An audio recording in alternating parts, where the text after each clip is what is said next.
మరో 2 రోజులు చెన్నైలో భారీ వర్షాలు కురుస్తాయని వాతావరణ శాఖ హెచ్చరించింది. ప్రజలు మరింత అప్రమత్తంగా వ్యవహరించాలని సూచించింది.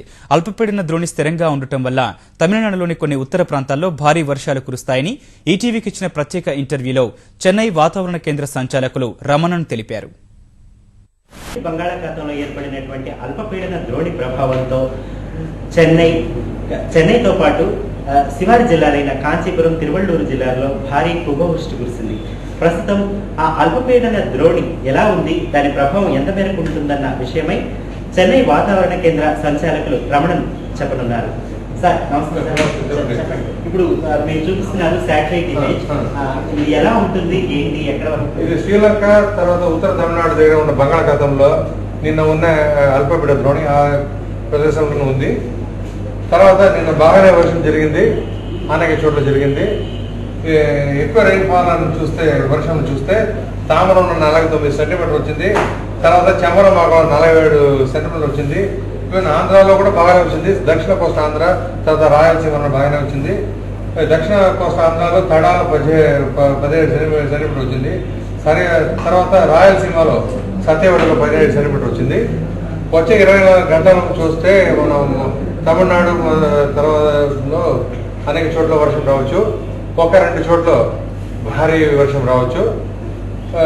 ఎక్స్ట్రీమ్లీ హెవీ రైన్ఫాల్ ఇచ్చాము 1-2 చోట్ల.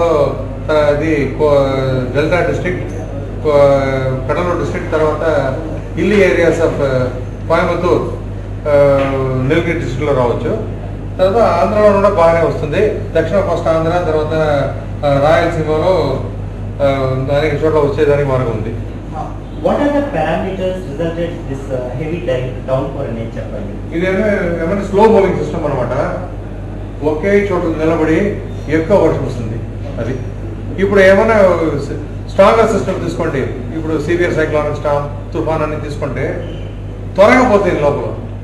ఇది త్వరగా పోకుండా ఒకే చోట్ల ఉన్నాయి కాబట్టి మీకు ఎక్కువ వర్షం వస్తుంది. గాలి ఎక్కువ ఉండదు, వర్షం మాత్రం ఎక్కువ ఉంటుంది. అది రానున్న 24 గంటల్లో ఈ వర్షపాతం తగ్గుతుందా, లేకపోతే ఈ వర్షపాతం ఇదే వర్షపాతం మరి వేరే ప్రదేశాల్లో ఉండబోతుందా చెప్పండి. అదే ఈరోజు ఇచ్చాము.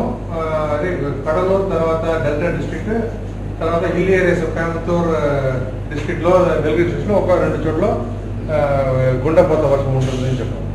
బంగాళాఖాతంలో ఏర్పడినటువంటి ఈ అల్పపీడన ద్రోణి ప్రభావంతో రాగల 24 గంటల్లో భారీ నుంచి అతి భారీ వర్షాలు తమిళనాడు కోస్తా మరియు పశ్చిమ జిల్లాల్లో కురుస్తాయని చెన్నై వాతావరణ కేంద్ర సంచాలకులు రమణన్ తెలుపుతున్నారు. Srinivas, ETV news, Chennai.